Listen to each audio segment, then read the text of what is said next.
আপনি বলেন তো, পর্দার মধ্যে যদি মোস্তাকের বউ থাকতো তাহলে বাংলাদেশের কোনো সাংবাদিক কেউ ধরত? এই যে বুড়া মোস্তাককে চেংড়ি বিয়ে করছে, কথা কর না কেন? একটা বুড়া মোস্তাক বিয়ে করেনি, চেংড়ি। ওই চেংড়ি যদি বোরকার মধ্যে রাখতো, সবসময় পর্দার মধ্যে রাখতো, তাহলে সাংবাদিক যেত? পর্দার মধ্যে বুড়ি না ছুড়ি কেমনি বুঝবি?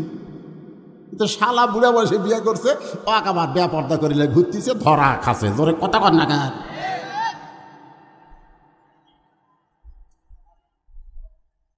মেয়ে মানুষেরা পর্দার মধ্যে থাকতে হবে, হুকুমকার এজন্য কোনো হুকুমকার অকরনা ফি বুয়ুতিকুন্না ওয়ালা তাবাররাজনা তাবাররুজাল জাহিলিয়াতিল উলা। আব্দুল্লাহ বলতেছে, রে নবীর সাহাবীরা, আমার বাবা রাগ করে বলতেছে, আব্দুল্লাহ একটা কাপড় বাইতুল মাল থেকে পাইছিস, আর একটা কাপড় আমি তোমাকে দিবারাইছি, এই বিশ্বাস তোমার কেমনে হইল? আব্দুল্লাহ বলে, বাবা তাহলে গভীর রাত্রে এই কাপড় নিয়ে দাঁড়ানোর কারণ কি? উমর ফারুক বলে, বেটা রে, এই কাপড় আমার ভাগে পড়ছে বাবা, এই কাপড় পরে আমি যদি আগামীকাল খুতবা দেই, এত ছোট কাপড় পরে খুতবা কেমনে দেব? এই গভীর রাত্রে তোর কাছে আইছি বাজান, আমি দুনিয়ার কারোর কাছে যাবার পারবো না, তোর কাছে বলতেছি তোর কাপড়টা একটু আমাকে দান করে দে বাবা। তোর কাপড় আমার কাপড় একত্র করে আমি একটা লম্বা জুব্বা বানায়া সেই জুব্বা পরে খুতবা দিবার চাই। আব্দুল্লাহ বলে, আমার নতুন কাপড়টুকু আমার বাবাকে দান করার কারণে বাবার কাপড় আমার কাপড় একত্র করে বাবা লম্বা জুব্বা বানায়া খুতবা দেয়। এখন বলো খুতবা শোনা যায় কি না যায়? সমস্ত সাহাবীরা চিল্লায় বলতেছে, আল্লাহর কোরআনকে গ্রহণ করলে, কোরআন অনুযায়ী আমল করলে এমন নেতাই মানুষ পেয়ে যায়। কেমন নেতা? আমরা যারা ওয়াজ শুনতেছি, আমরা আল্লাহর কোরআনকে গ্রহণ করলে আল্লাহ আমাদের ভাগ্যে ভালো নেতা দিবে। কথা কন না, কথা কন না কেন? এইভাবে মরে দেখেন। আল্লাহ বলেছে, মুসলমানের ঘরে খালি জন্ম নিলেই হবে না, লা তামুতুন্না ইল্লা ওয়া আনতুম মুসলিমুন, যতক্ষণ মুসলমান না হবি ততক্ষণ মরিস না। জোরে কোন কথা ঠিক কিনা? মুসলমান হয়ে যদি মরতে চায় তাহলে আল্লাহর কোরআনকে গ্রহণ করার দরকার আছে না নাই? আমার মায়েরা অনেকেই পর্দার অন্তরে বসে আছেন। আমি আমার মায়েদের জন্য সামান্য ওয়াজ করার পরে আবার ফিরে আসতেছি। আল্লাহর প্রশংসা করার কারণ হলো যে কোরআন থেকে আপনার তাফসির শুনবেন, যে আয়াতটা আপনাদের সামনে আমি তেলাওয়াত করেছি, এই আয়াতের উপরে একটু তাফসির করবো, শুনবেন না ভাই? আয়াতটা কি? যারা আলেম ওলামা তারা বুঝতেছেন, আমি আয়াতটা আর একবার পড়ি, আপনারা একটু শোনেন, শুনলেও সওয়াব আছে, আছে না নাই? ওয়াইজা কুরিয়াল কোরআন ফাসতামিউ লাহু আনসিতু লাআল্লাকুম তুরহামুন। এমন একটা কিতাব আল্লাহ যেটা শুনলেও সওয়াব। চুপ থেকে যদি আপনারা শোনেন যে কি বলতেছে, ইন্নামাল মুমিনুনা আল্লাযীনা ইযা যুকিরাল্লাহু ওয়াজিলাত কুলুবুহুম ওয়া ইযা তুলিয়াত আলাইহিম আয়াতুহু জাদাতুহুম ঈমানাও ওয়া আলা রাব্বিহিম ইয়াতাওয়াক্কালুন।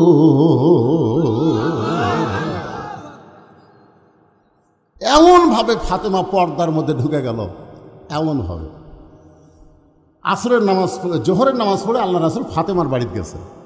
তার বাড়ির দরজার ডাকতেছে, ফাতেমা। ফাতেমা দৌড়ে এসে দরজা টানতেছে। রাসূল বলে, ফাতেমা দরজা খুলে দাও। ফাতেমা বলে, বাবা আমি এখন পর্দার ভিতরে নাই, মানে আমার শরীরে এমন একটা কাপড় আছে যে কাপড়টা পুরো শরীর ঢাকতে পারেনি, আমি পর্দার ভিতরে নাই, এই জন্য আপনার জন্য দরজা খোলা যাবে না।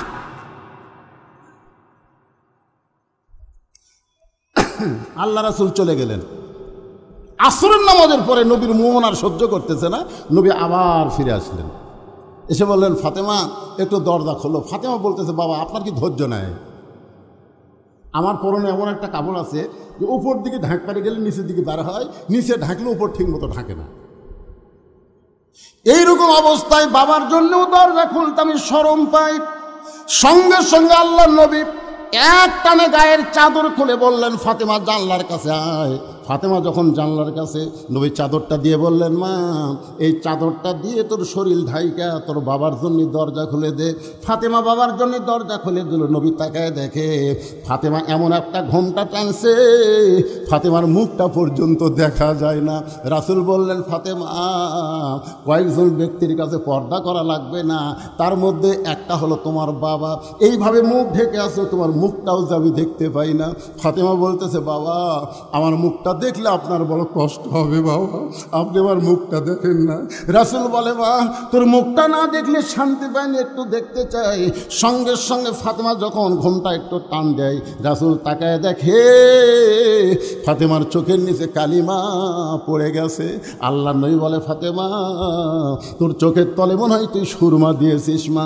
ফাতেমা বলে, বাবা এমন একটা গরিব আলীর সঙ্গে আমার বিয়ে দিছেন, ঠিক মতো সংসার চালাবার পারে না, আজ কয়েকদিন হলে আমার খাবার নাই, আমার পরের ঠিক মতো কাপড় নাই, আপনার চাদর পরে আপনার জন্য দরজা খুলতে হয়। রাসূল বললেন, ফাতেমা বাল তুসিরুনাল হায়াতাদ দুনিয়া ওয়াল আখিরাতু খায়রু ওয়া আবকা। এই তুচ্ছ দুনিয়ার মোহে পাগল হইও না, তুমি এইভাবে কষ্ট করে স্বামীর সংসার করো পর্দার ভিতরে, আল্লাহ তোমার জন্য আখিরাত সুন্দর করে সাজায়া দিবে।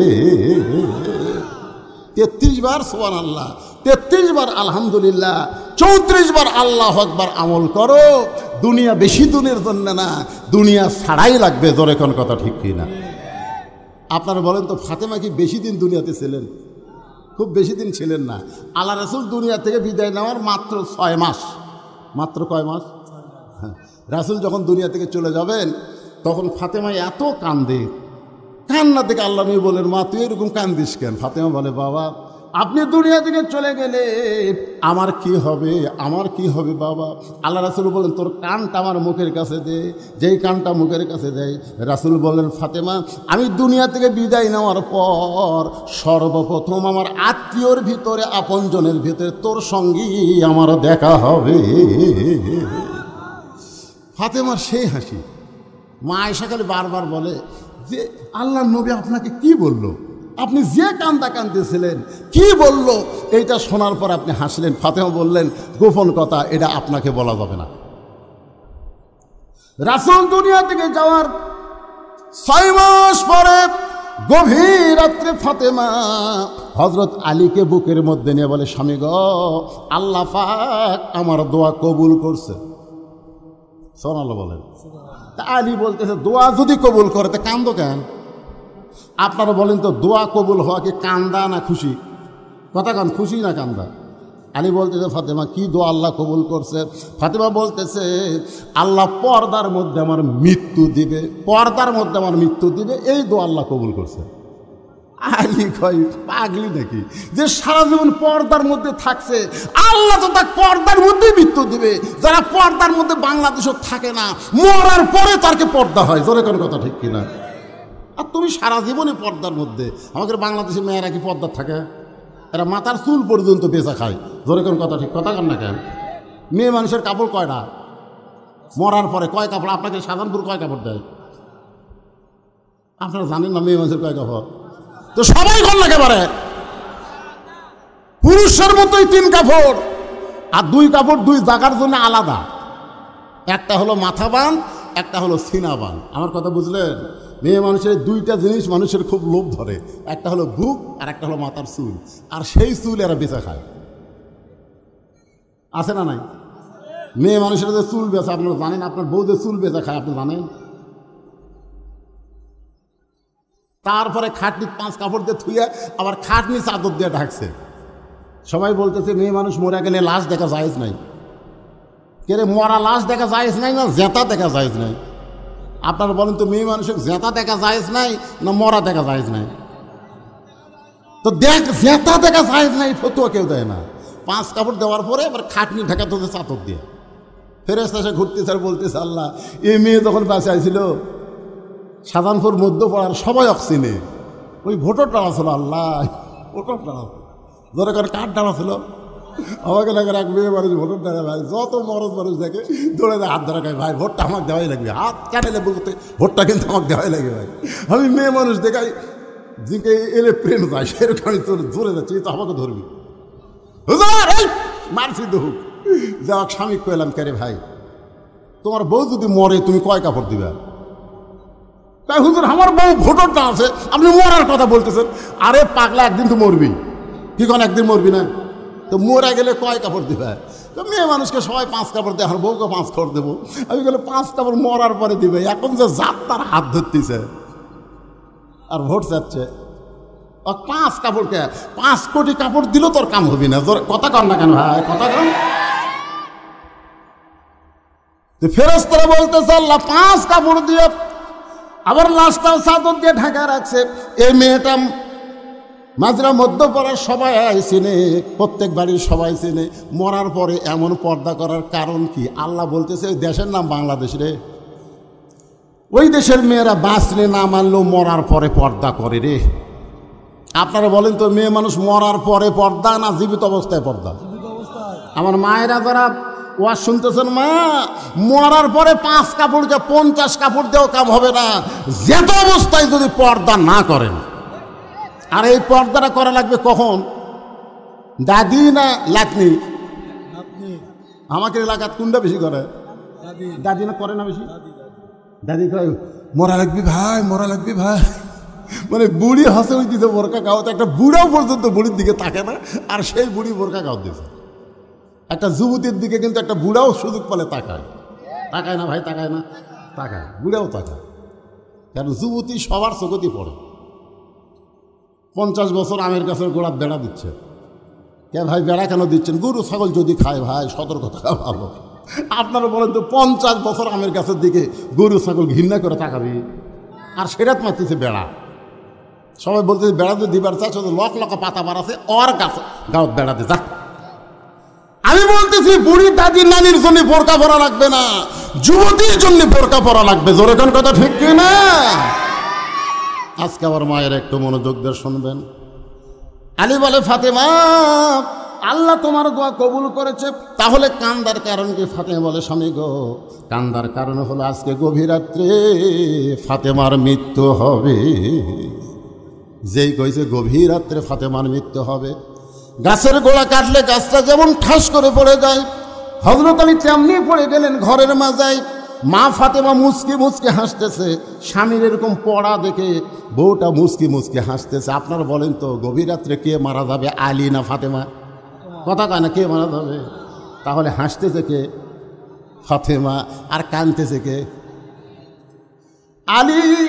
কান্না থেকে ফাতেমা মুচকি মুচকি হেসে বলে, আমি জানি আপনি হলেন পৃথিবীর সবচাইতে বড় আলেম, আমি জানি আপনি হলেন পৃথিবীর সবচাইতে বড় বীর।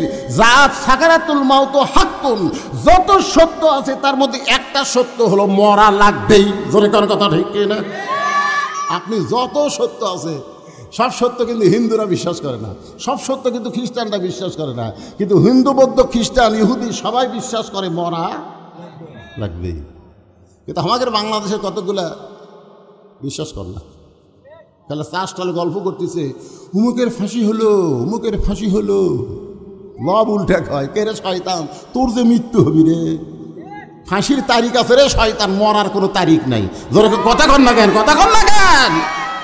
অপরের ফাঁসি নিয়ে চিন্তা করো, তোমার মরা নিয়ে তুমি একবারও চিন্তা করো না। আলীর কান্না থেকে ফাতেমা হাসতেছে আর বলতেছে, আমি জানি আপনি হলেন পৃথিবীর সবচাইতে বড় আলেম। আপনারা বলেন তো, আল্লাহর নবী যখন, তখন শিক্ষামন্ত্রীর নাম কি? হযরত আলী। আজকে এটা ক্লিয়ার হয়ে যায়। নবী যখন রাষ্ট্রপতি মদিনায় ছিলেন, ওই সময় শিক্ষামন্ত্রীর নাম কি? জোরে কন না কেন, শিক্ষামন্ত্রীর নাম কি? হযরত আবু বকর যখন মদিনার খলিফা হলেন, ওই সময় শিক্ষামন্ত্রী হযরত আলী। হযরত উমর যখন মদিনার খলিফা, ওই সময় শিক্ষামন্ত্রী হযরত আলী। জোরে কোন সুবহানাল্লাহ।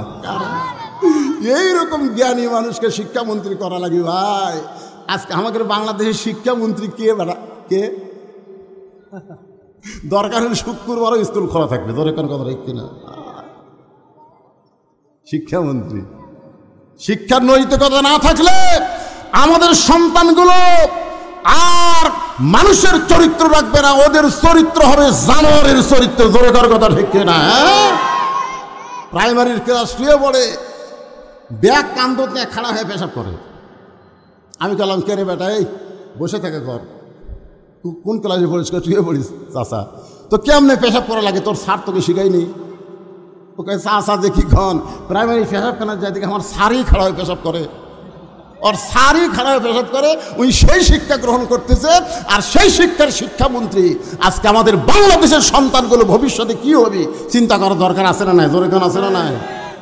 শিক্ষামন্ত্রী হযরত আলী। আল্লাহ রাসূল বলেন, আনা মাদিনাতুল ইলমি ওয়া আলী বাবুহা, আমি হচ্ছে এলিমের শহর, আলী হচ্ছে তার দরওয়াজা। আপনি এত বড় জ্ঞানী হয়ে, এত বড় বীর হয়ে মরার খবর শুনে আপনি এমন করে কাঁদতেছেন কেন?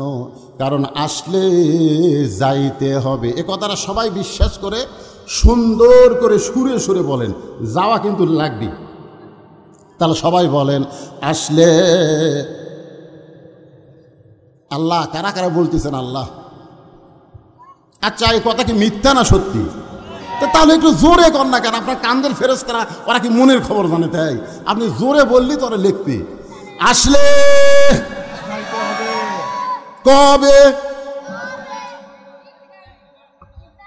আচ্ছা, যাওয়ার যে বিষয়ে যাওয়ার তারিখ নাই, তাহলে আমাদের যে সাইজ বর্তমানে, এই সাইজে যে আমরা মরি ভাই।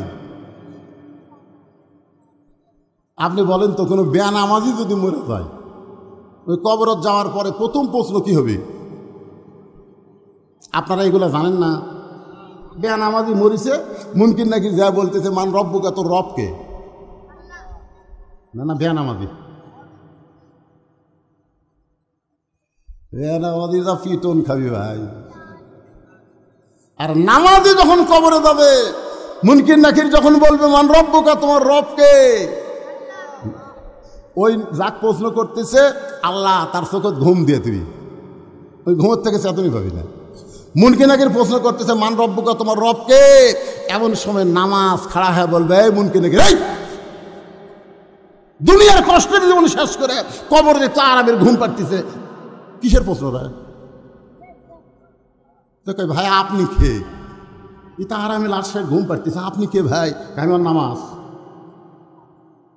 নামাজ মান রব্বুকা প্রশ্ন করতেছিস, এই সারা জীবন কয় ওয়াক্ত নামাজ পড়ছে হিসাব দে। মুরগি নাকির আমার কাছে তো ক্যালকুলেটর নাই, তো ক্যালকুলেটর নাই তো মান রব্বুকা প্রশ্ন করিস? যতবার মসজিদের মধ্যে ঢুকছে নামাজের নিয়ত করে এই লোকটা বলছে আলহামদুলিল্লাহি রব্বিল আলামিন। যখনই রুকুত গেছে সকলে বলছে সুবহান রাব্বিয়াল আযীম, সেই দাঁত দিয়ে বলছে সুবহান রাব্বিয়াল আলা। তো দুনিয়াতে এতবার রব রব করে কবরত কেবল ঘুমাইছে, আর আবার রব। মুনকির নাকির কয় আল্লাহ তোমার বান্দাকে মান রব্বুকে প্রশ্ন করার পরে নামাজ যে গরম আছে, আল্লাহ কই যে নামাজ যে কবরে আইছে তার সব উত্তর হয়ে গেছে। জোরে কোন সুবহানাল্লাহ, জোরে কোন সুবহানাল্লাহ। আর যারা বেনামাজ হয়ে মরতেছেন, কি মন খারাপ করতেছেন? মসজিদের উন্নয়ন মানে খালি মসজিদ, কি করে ফেলা দিতে রে। কলতা শান্তি রে, 201 গম্বুজ মসজিদ রে। আমার এলাকার ছেলেরা হাইস মাইক্রো ভাড়া করে দেখবার গেছিল টাঙ্গাইলের গোপালপুরে। আশা করি হুজুর দেখছেন আপনি সেই মসজিদ? হুজুর আমরা ছাদের উপরে যা গম্বুজ গুনছি হুজুর, 201টা। আয় হায় মসজিদ দেখে কলতা শান্তি হুজুর। বারবার যখন এই কথা বলতে আমি বললাম ভাই তোর গেছলু কয়টায়? সকাল 11টায়। ওখান থেকে মসজিদ দিকে ফেরত আসি কয়টায়?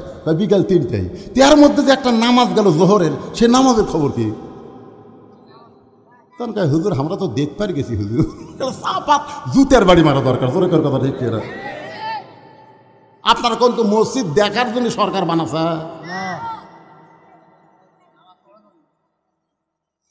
তাহলে মসজিদের উন্নয়ন মানে মসজিদকে সুন্দর করে সাইজ করা না, মসজিদের উন্নয়ন হলো মুসল্লি কালেকশন। ধরে কোন কথা ঠিক না? আজকে বাংলাদেশের বক্তারা মুসল্লি কালেকশন না করে খালি মসজিদে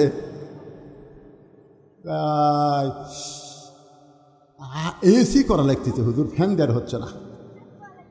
কি করা লাগতেছে? কথা কয় না কেন? এসি করা লাগতেছে। যখন কমিটির সমস্ত লোক বসে মসজিদে এসি কেনার চিন্তা করতেছে, এমন সময় মুয়াজ্জিন সাহেব আর ইমাম সাহেবের মন খারাপ। তখন সবাই বলে ইমাম সাহেব, মুয়াজ্জিন সাহেব আপনাকে মন খারাপ কেন? বলে ভাই রে, ইমাম সাহেব বলতেছে আমার ঘরও তো একটা ফ্যান আছে, ইমামের একটা ঘর আছে, ঘরে তো একটা পুরাতন ফ্যান দিছে ভাই, ঘুম হয় না, ঘর ঘর ঘর বিয়ারিং খারাপ। ধরে কোন কি খারাপ? গত বছর যে বেতন আসছিল, আগা বছরও যে বেতন আসছিল, এই বছর সব জিনিসের দাম 3 গুণ হয়ে গেছে, বেতন বাড়ায়নি। বেতন চালে কই এসি আগে কিনা লাগবে, তারপরে বেতন। আপনারা বলেন তো, আগে মসজিদের ইমামের বেতন বাড়ানো দরকার না এসি কেনা দরকার? কোনটা দরকার? আপনারা হক কথা কর না কেন? কোনটা দরকার?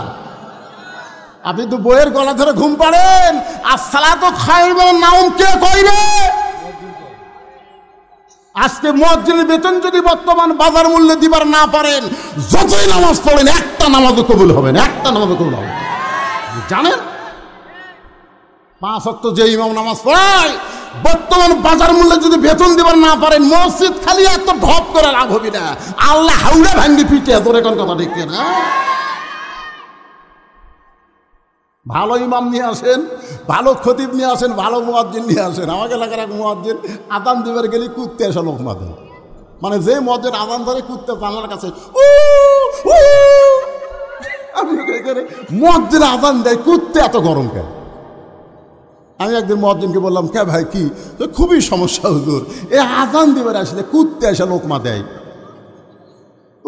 করে। আমি বললাম, মুয়াজ্জিন তুমি জানো তোমার দাম কত?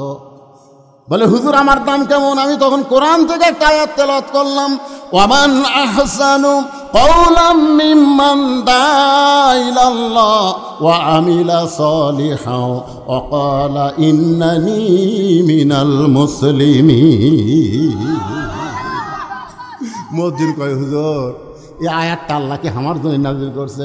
আমি বললাম, যারা আল্লাহ রাস্তায় দাওয়াত দেয়, সবচাইতে বড় দাওয়াত হলো আযান দেওয়া, তার সাথে উত্তম ব্যক্তি আর কেউ নেই। কিন্তু যে ব্যক্তি দাওয়াত দিবে, সে দাওয়াত অনুযায়ী তাকে আমল করা লাগবে। ও মুয়াজ্জিন সাহেব, কুত্তা করার কারণ হলো, তুমি সত্যি করে বলো তো, তুমি তো মসজিদে আযান দাও, তোমার ছেলেমেয়েরা কি নামাজ পড়ে? মুয়াজ্জিন বলতে, হুজুর আমার 2টা আইডিয়া আছে হুজুর, এই শালা আইডিয়ার আছে এতই পাই না। আমি কোনো এই জন্যই কুত্তে এসে লোকমা দেয় যে, মুয়াজ্জিন আগে তোর বেটাকে চেতন করা, তারপরে মসজিদে আয়। জোরে কোন কথা ঠিক কিনা? মুয়াজ্জিন মানে আমরা সবাই মুয়াজ্জিন। এক মুয়াজ্জিন মসজিদে আযান দেয়, আর প্রত্যেকটা বাড়ির বাবা তার সন্তানের জানলায় আযান দেওয়া লাগবে, বলা লাগবে। হয়তো মুয়াজ্জিনের আযানে চেতন পাবি না, কারণ আর্জেন্টিনার খেলা দেখে 3টা পর্যন্ত। জোরে কোন কয়টা পর্যন্ত? 3টা পর্যন্ত খেলা দেখে, ওর চোখত ঘুম নাই।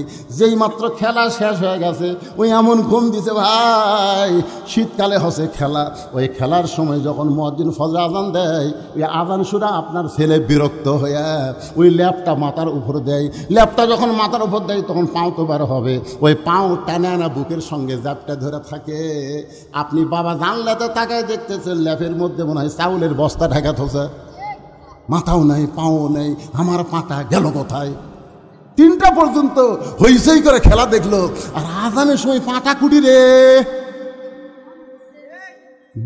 বিলাই যেমন ইন্দুর ধরে, বাপটা চুপ চুপ করে পাঁঠার কাছে গেছে, যাইয়া যেই ল্যাপ টান দিছে ভাই,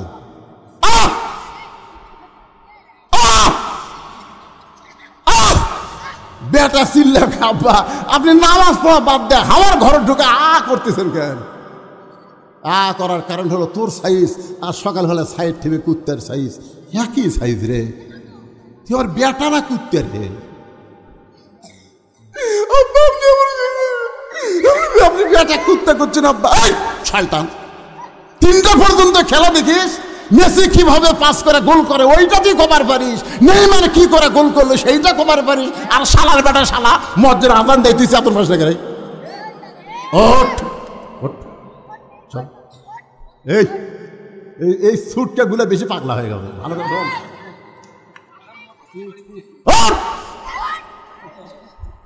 গোসল করবো না উজু করবো, কোনটা করবো কর, কারণ এখন দুটাই বলে করবে। তো এখন অজু করে মসজিদে নিয়ে গেছে, বাবা সুন্নত পড়ে, বেটা সুন্নত পড়ে, কাতারে কোথায় আমার কাছে খাড়া হয়। বাপ বেটা কাতারবদ্ধ হয়ে নামাজ পড়ছে, ফেরেশতা কয় আল্লাহ বাপ বেটা একসঙ্গে নামাজ পড়লো খবর কি? আল্লাহ কয় বেটা যতই আর্জেন্ট আছে, আমি আল্লাহ ঘোষণা দিলাম বাপ বেটা দুটাই জান্নাতি। এটা হচ্ছে মুসল্লি কালেকশন। ধরে কোন কথা ঠিক না? তাহলে বুড়া চুড়া ভাঙ্গা চুড়ালে হবে না, লাতি লুত করলিয়া দাদা আসা লাগবে। জোরে কোন ঠিক? একটু মনোযোগ দিয়ে শুনবেন। ফাতেমা ডাকতে বলে, স্বামী গো, এই দুনিয়ার সবচাইতে সত্য কথা হলো আসলে যাইতে হবে। ধরে কারণ আসলে যাইতে হবে। ও গো স্বামী, আমি চলে যাওয়ার পরে আমার 3টা চাওয়া আপনাকে পুরা করা লাগবে। 1 নম্বর চাওয়া হলো রাতের অন্ধকারে আমাকে দাফন করবেন। আমি রাতের বেলা মরে যাব আর দিনের বেলা কবর দিবেন, তাহলে আমার পর্দার খেলাফ হয়ে যাবে। রাতের অন্ধকারেই আমাকে দাফন করবেন। আমার 2 নম্বর চাওয়া হলো আমার কোনো জানাজার ব্যবস্থা আপনি করবেন না। আমার 3 নম্বর চাওয়া হলো আমার লাশটা কিন্তু খাটনিতে তুলবেন না, আপনি কান্দে করে নিয়ে ওই জান্নাতুল বাকির পূর্ব কোণায় সবুজ রঙের একটা বাতি জ্বলবে, ওই বাতি বরাবর আমাকে দাফন করবেন। হযরত আলী গভীর রাত্রে ফাতেমাকে দাফন করার পরে আল্লাহর কাছে কাঁদতেছে আর বলতেছে, আল্লাহ পর্দানিশী ফাতেমাকে তুমি কবুল করে নাও। দোয়া করার পরে তাকায় দেখে সামনে কয়েকটা পুরাতন কবর দেখা যায়। এইমাত্র ফাতেমার কবর দিছে, সেই নতুন কবর আর নাই। গোটা জান্নাতুল বাকি হযরত আলী দৌড়ায় বলে, এখনই কবর দিলাম ফাতেমার, সেই কবরটা গেল কোন জায়গায়? আল্লাহর বলে, আলী রে, ফাতেমা হলো পর্দানিশী। আমি আল্লাহ জোহরা ডিগ্রি দিয়া ফাতেমার কবরটাকে কিয়ামত পর্যন্ত পর্দা করে দিয়েছি। আমার মায়েদের জন্য আমার ওয়াজ শেষ। মায়েরা, আপনারা যখন বেদার হন না, আপনাকে 1 নম্বর ওয়াজ হলো পর্দা। ধরে বলেন নাম কি? মায়েরা যদি পর্দার মধ্যে থাকে, ওই পর্দার মধ্যে মায়েরা কোনোদিনও বলবি না আমি সিজার কর্ম, আমি সিজার কর্ম, এটা কোনোদিনও করি না। আজকাল বর্তমানে সিজার যারা করতেছে অধিকাংশ মেয়ের সিজার করতেছে মরদ ডাক্তার। কথা কন না, কথা কন পারেন না আপনারা? একটা পর্দানিশী মা গিয়ে বল, মরে আদামরে নর্মালে বাচ্চা নেব, সিজার করবো না। এই যে সামনেগুলো বসে আছে, বুঝলেন? এত পেঁচাল পাঠতেছে কি জন্যে? না না, সবগুলো নয়, সিজার বুঝলেন আপনি? দেখবেন বড় ডাক্তার, যত বড় বড় ডাক্তার বাংলাদেশে আছে, তাদের বাচ্চা কোনোদিন সিজার করে বইয়ের হয় না। কারণ ডাক্তার জানে সিজার করলে মায়েরও ক্ষতি, বাচ্চারও ক্ষতি। এই জন্য বড় ডাক্তারের সন্তান সিজার লাগে না, বইয়ের সিজার লাগে না। 2 নম্বর হচ্ছে মৌলানাদের বাড়িতে কোনোদিন মিলাদ হয় না, ওরা পরের বাড়িতে পড়ায়, নিজের বাড়িতে হয় না। আর 3 নম্বর হলো পীরের বউ কোনোদিন মুরিদ হয় না, কারণ পীরের বউ জানে আমার পীর মাঝে মধ্যে মুরিদের বইয়ের দিকে চোখ মারে, এই শয়তান হাতে কে মুরিদ হবে? আপনি খোঁজলে দেখবেন একটা পীরের বউ মুরিদ হয় না। তাহলে কয়টা কথা বললাম? 1 নম্বর কথা হলো ডাক্তারের বইয়ের সিজার লাগে না। সিজার করলে সন্তান হওয়ার আগেই সন্তানকে পেট কেটে বার করে। ওই সন্তান দুনিয়াতে আসার পরে যখন কান্দাকান্দি করে, দোয়া দরুদ দেওয়ার কান্না থামে না, ও মোবাইল চালু করে কান্না থামান লাগে। ধরে কোন ঠিক না? ওই খাবার বসে খায় না, মোবাইল চালু করে দিলে তারপরে খায়। এরা হলো সিজার করা। ধরে কোন কি করা? এই সিজার করবে না পর্দানিশী মা। আমার মায়েরা যারা পর্দায় আছেন গো, নর্মালে বাচ্চা নেবেন, কি বলবো প্রসবের কথা, মা বিনে সেই ব্যথা কেউ তো বুঝিবে না মাজন। ঠিকিয়া সন্তানের দায়, অকালে মা মারা যায়, কেন সে মায়ের ভক্তি করবা না? এখন চলে আসি আমরা যে আয়াতে কারিমা তেলাওয়াত করলাম। আল্লাহ বলতেছেন মুমিন কারা, মুমিন কারা, ইন্নামাল মুমিনুনা আল্লাযিনা, মুমিন কারা? পাইকারি হারে সবাই কিন্তু মুমিন না। মুমিনদের বৈশিষ্ট্যের মধ্যে 1 নম্বর বৈশিষ্ট্য হলো ইজা যুকিরাল্লাহু ওয়াজিলাত কুলুবুহুম, যখন তারা আল্লাহর জিকির, ভাই এই কোরআনের আয়াতে তাফসীর শুরু হয়ে গেছে, যখন তারা আল্লাহর জিকির করবে, এই জিকির করার কারণে তাদের অন্তরের মধ্যে তড়পড়ানি শুরু হবে। বর্তমানে জিকির করলে শরীর কাঁপে না অন্তর কাঁপে? আপনাকে এলাকার জাকের বাটি নাই? এখানে আল্লাহ কি বলতেছেন? ওয়াজিলাত কুলুবুহুম, এমন একটা জিকির আল্লাহর কোরআন, যেই জিকিরে অন্তরের মধ্যে প্রশান্তি হয়, অন্তরের মধ্যে তড়পড়ানি হয়। আর এখন বাংলাদেশের জাকের পাটি জিকির করতেছে, আমার দয়াল বাবার দরবারেতে কেউ ফিরে না খালি হাতে, মারতেছে না, মনে হয় ইয়া টানতেছে। আয় হায়, আবার 2-1টা পীর সাহেবের এলাকা ইয়ার দেখলাম জিকির করতে করতে মুড়ি দৌড়ে যায়, পীরক পাড়ে ফেলে দেয়। খালি ন্যাঙ্গটি পড়া না থাকলে পীর ন্যাংটা হয়ে যেত। তোর এখন কথা ঠিক কিনা? হায় হায়, আবার দুই একটা দিকে জিকিরের ঠেলাত ভাইরে এরকম খুঁটি বয়ে বয়ে সামিয়ানার উপর চলে যাচ্ছে। আল্লাহ বলতেছেন ইজা যুকিরাল্লাহু ওয়াজিলাত কুলুবুহুম, কোরআন এমন একটা জিকির যেই জিকিরের কারণে তোমার অন্তরে প্রশান্তি তরপড়ানো শুরু হবে। তুমি নিয়ত করবে এই দুনিয়াতে যদি চলি বলি একমাত্র কোরআন অনুযায়ী চলবো, দরকার হয় কোরআনের আইন কোরআনের দল করতে গেলে মরণ হয়ে গেলে মরে যাব, তারপরেও আল্লাহর কোরআন ছাড়বো। আজকে সেই নিয়ত আছে।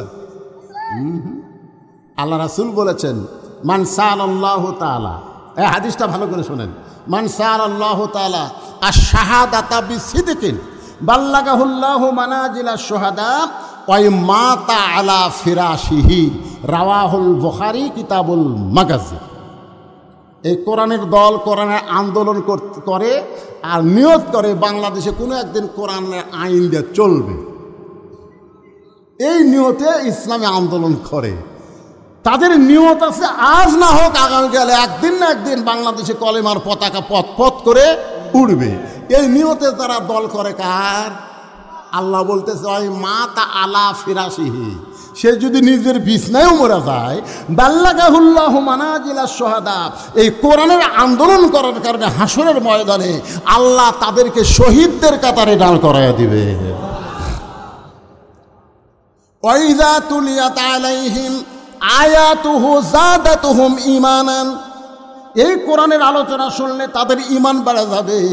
তাদের ঈমানটা বলবে আমরা দুনিয়াতে থাকার জন্যে আসি নাই, যাওয়ার জন্যে। ভাই শোনেন, আমি বেশি রাত করবো না তো, গরমের দিন তাড়াতাড়ি শেষ করবো, একটু মনোযোগ দিয়ে শেষ কথাগুলো যে না শুনতে বুঝতে পারবেন না। আপনারা বলেন তো যেখানে থাকতে পারবো না সেটার দিকে আমাকে নজর বেশি, না যেখানে যাওয়া লাগবে সেদিকে আমাকে নজর বেশি? নজর বেশি। আপনি খেলে এইরকম একজন বলে কি দেখতে তোর ভাই, 5 তলার ভিত দিছি রে, 3 তলা হচ্ছে ভাই, 4 তলার জন্য রড বার করে থুছি।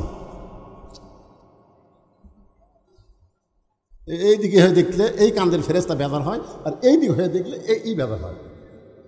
রে কি দেখিস রে, আমাকে লাগতিস রে, ঠাসি লাগতিস রে, কে রে ঘাড় কাত করে ওপর দিকে কি দেখিস রে পাগলা, ওপর দিকে না দেখা নিচের দিকে তাকা দেখি, নিচের দিকে নিচের দিকে।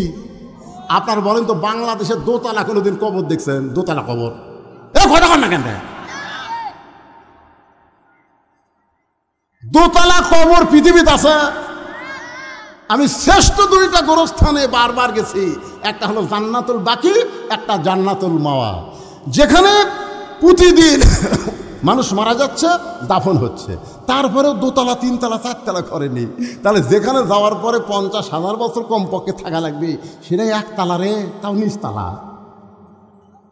আর আমরা নিচ তলা গ্যারেজ করছি, নিচ তলা গ্যারেজ। তুই কোন তলা থাকিস? 5 তলা, 1.5 লাখ টাকার খাট, 12,000 টাকার কম্বল, পৌষ মাসে ওড়ে তামানে দিয়ে খায়। আমার বাড়ি আমার ঘর, আমাকে নামাইকে। কান্দের ফেরেস্তা বলতেছে আল্লাহ বলা লাগবে আল্লাহুম্মা বিইসমিকা আমুতু ওয়া আহইয়া, আমুতু আহইয়া না কই কি করলো, আমার বাড়ি ঘর আমাকে নামাইকে। আল্লাহ কিছু ঠিক আছে থাক। রাত 3টার সময় একটা ভূমিকম্প, জোরে কোন কি কম্প, 40 সেকেন্ডের ভাইরে, 40 সেকেন্ড, খালি 2বার বিল্ডিং খালি কাঁপা উঠছে। ওই এত ফোর্সে নামছে, আর ল্যাপের মধ্যে লুঙ্গি খুলে আছে, ওটা ওই পরারই টাইম পাই, ওই ন্যাংটা হয়ে নামছে। ধরে কোন কি হয়ে নামছে?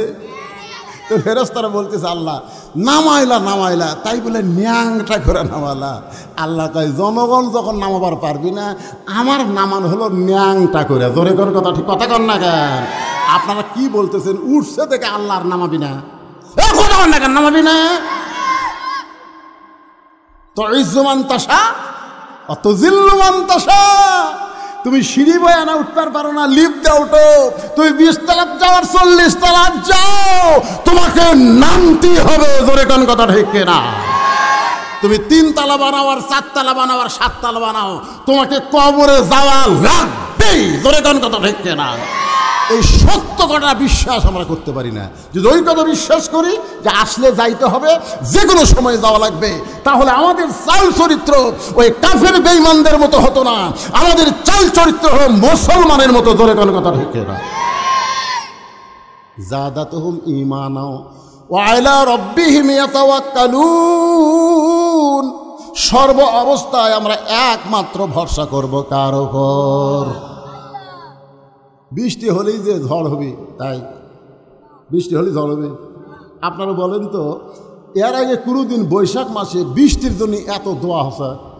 কথা কন না কেন ভাই? আমি তো আমার 39 বছরের এই ওয়াজের বয়সে দেখিনি যে বৃষ্টির জন্য প্রত্যেক জেলায় জেলায় নামাজ। তারপরে যখন বৃষ্টি হচ্ছিল না, তখন আমাকে দিয়ে একজন করছিল, হুজুর আপনার বিরুদ্ধে আর কাম হবি না হুজুর।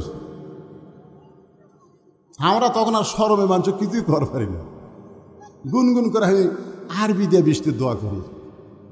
শোনেন, এই যে নামাজ হচ্ছে, দোয়া হচ্ছে দেখে একবার বৈশাখ মাসে যে বৃষ্টিটা হলো আপনাকে এলাকার, আপনারা বলেন তো বৃষ্টি হচ্ছে না ঝড় হচ্ছে? কথা কন না কেন? কোনো ঝড় আছে? এরা দোয়া কবুলের লক্ষণ রে পাগলারা।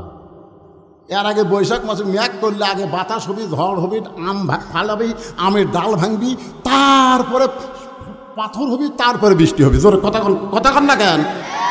এ বছর কোনো ঝড় আছে? বৈশাখ মাসের কয়দিন আছে?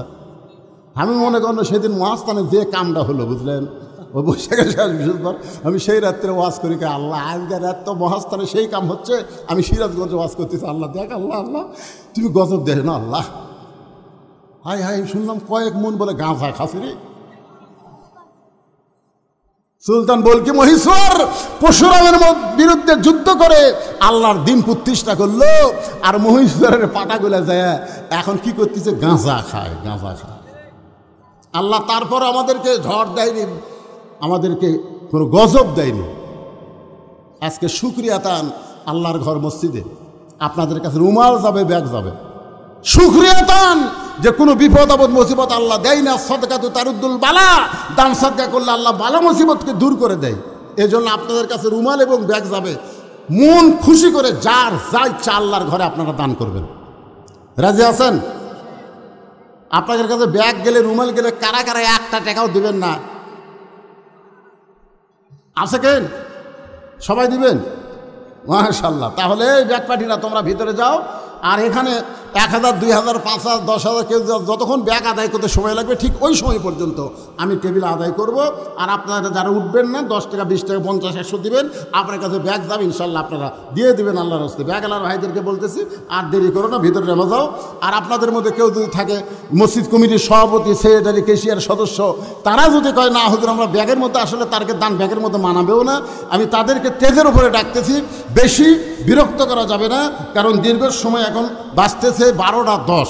আমি উঠছি 10টা সোয়া 10-এ, এখন বাজতেছে 12:10। দীর্ঘ সময় আলোচনা করার পর আদায়ের পরে আমার বাকি কথাটা বলে আপনাদের নিয়ে আমি আল্লাহর কাছে মোনাজাত করতে চাই। ভাইজান, ও মুরব্বী ওঠেন না বাবা, এই যে এখন উঠে গেলে, বসেন বসেন। তাবারক আছে? মাশাআল্লাহ, আপনাদের জন্য তাবারকেরও ব্যবস্থা আছে। মাশাআল্লাহ, হ্যাঁ তাবারকের ব্যবস্থা আছে। এই ব্যাগ পাঠিয়ে নামে না কেন? এই কামটা তো তাড়াতাড়ি করা লাগবে। নামছে? হ্যাঁ, কিসের ব্যাগ নিছে এটা রে? আচ্ছা আচ্ছা, ঠিক আছে, লাও দেন দেন, সবাই দেন। আর এখানে আরো 2 জন অতিথি এসেছেন, 3 জন, আরো 3 জন এসেছেন। তারা কোথায়? আচ্ছা, আমাদের সামনে আপনাদের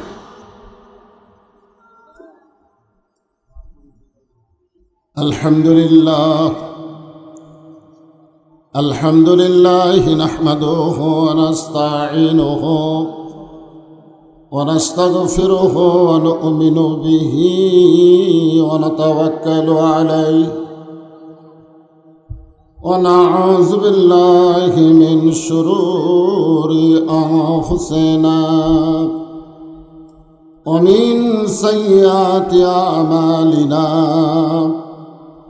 من يهدي الله فلا مضل له ومن يضلله فلا هادي له সকলে জবান খুলে বলেন আশহাদু আল্লা ইলাহা ইল্লাল্লাহু ওয়াহদাহু লা শারীকা লাহু ওয়া আশহাদু আন্না মুহাম্মাদান আবদুহু ওয়া রাসূলুহু الذي أرسل رسوله بالحق بشيرا ونذيرا وداعيا إلى الله بإذنه وسراجا منيرا فقد قال الله تعالى في كلامه المجيد والفرقان الحميد জবান খুলে সকলে পড়েন আউযু বিল্লাহি মিনাশ শাইতানির রাজিম বিসমিল্লাহির রহমানির রহিম ইন্নামাল মুমিনুনা আল্লাযীনা ইযা যুকিরাল্লাহু ওয়াজিলাত قلوبهم وإذا تليت عليهم آياته زادتهم إيمانا وعلى ربهم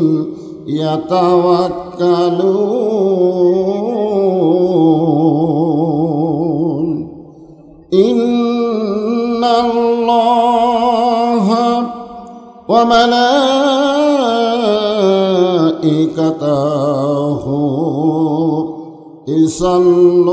يصلون على النبي يا أيها الذين آمنوا صلوا عليه وسلموا تسليما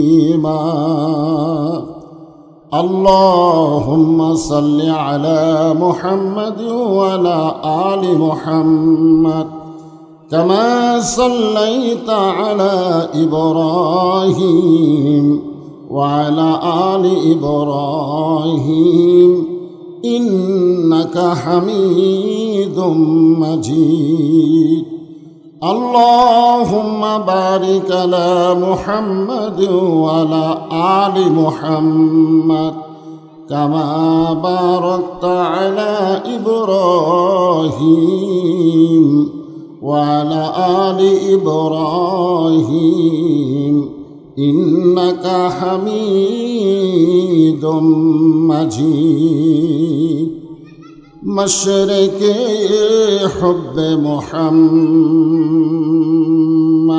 সকলে বলি সাল্লাল্লাহু আলাইহি ওয়াসাল্লাম मतलाए दीवानी माँ मतलाए खुर्शीद इश्कास सीनाए सो जाने माँ बलागल उला बिकमालिही कशाफत दुजा बिजमालिही हसनत जमीओ खिसालिही सल्लो अलैहि व आलिहि अल्लाहुम्मा आमीन।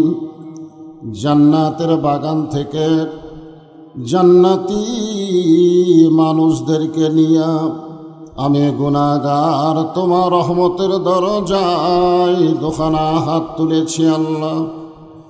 হাসরের ময়দানে জাব্বার আর কাহার নামে রূপ নিয়া তুমি যখন বিচার শুরু করবে, তোমার সামনে দাঁড়ায়া সমস্ত নবীরা নাফসি নাফসি বলে কাঁদতে থাকবে। এমন কঠিন অবস্থা হাসরে হবে, সেদিন সমস্ত নবী তার উম্মতকে ভুলে যাবে, শুধু বলবে আল্লাহ আমার কি হবে, আমার কি হবে। একমাত্র দরদি নবী শাফাতের কান্ডারি ইয়া রব্বি হাবলি উম্মতি বলে সেজদায় পড়ে যাবে। সেই কঠিন মুসিবতের সময় আজকের এই মাহফিলকে ওসিলা করে আমাদের সবাইকে রাসূলের উম্মতের কাতারে আল্লাহ কবুল করে নিও।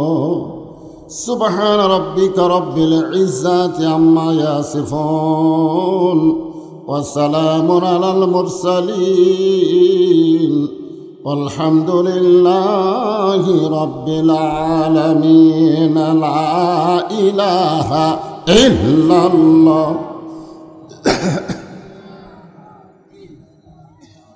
সবাই আল্লাহর জিকির করেন। আল্লাহর জিকির করতে কোনো শরম আছে?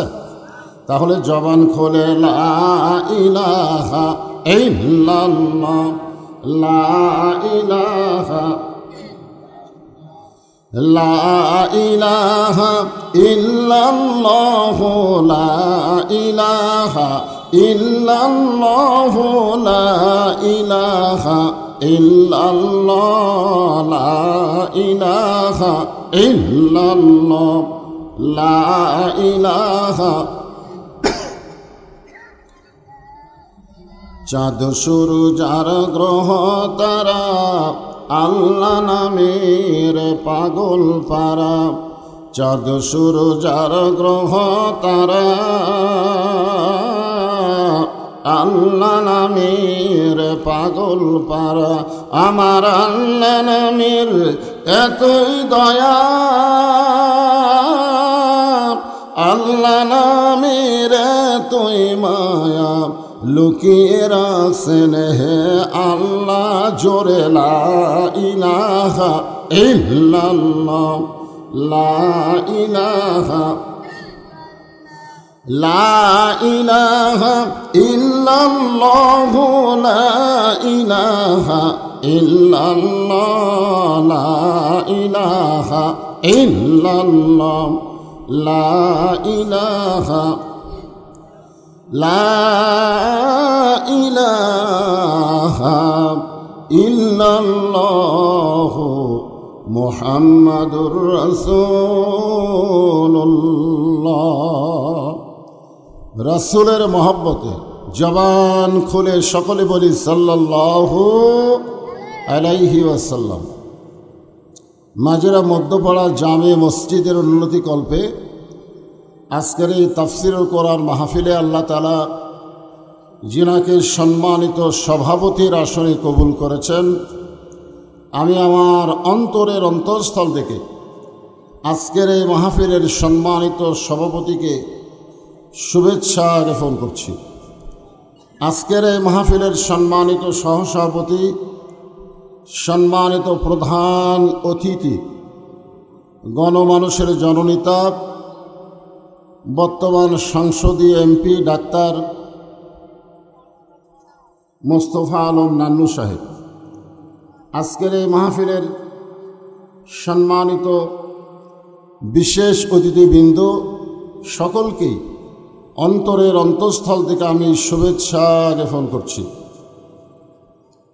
আজকের এই মাহফিলের সম্মানিত ওলামায়ে কেরাম, আপনাদের মাঝে মাঝে যে সমস্ত আলেম ওলামা বসে আছেন, মঞ্চে আছেন, মাগরিবের নামাজের পর থেকে এত রাত পর্যন্ত কোরআন হাদিসের আলোকে অত্যন্ত গুরুত্বপূর্ণ আলোচনা করে আপনাদেরকে শোনাইছেন আলেম ওলামা সহ আজকের এই মাহফিলের বক্তাগণকে অন্তরের অন্তঃস্থল থেকে আমি শুভেচ্ছা জ্ঞাপন করছি।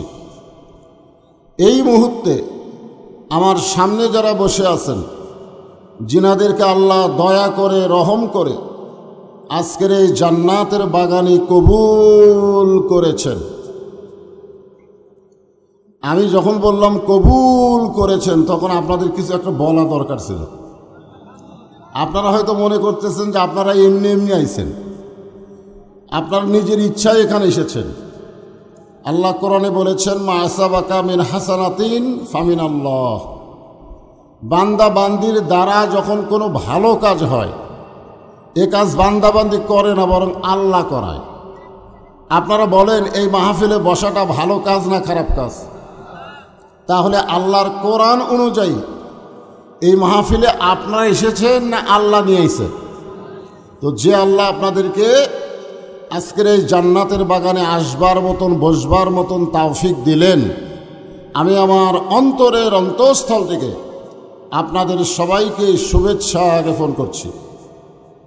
সম্মানিত মা বোনেরা, পর্দার অন্তরালে বসে বসে যারা আলোচনা শুনতেছেন, আমি তাদেরকেও শ্রদ্ধা জ্ঞাপন করে অনেক বছর পরে এই মাহফিলের মঞ্চে বসে আপনাদেরকে জিজ্ঞাসা করতেছে আপনারা সকলে কেমন আছেন?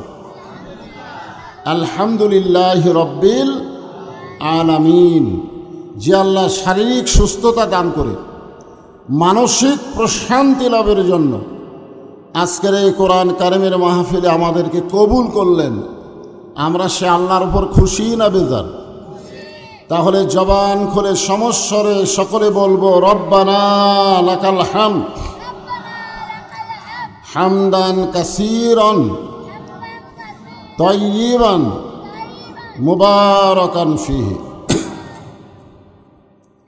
আমরা আল্লাহর প্রশংসা করলাম, কারণ ভাগ্য গুণে আমরা কিন্তু আল্লাহ পেয়েছি। এটা কিন্তু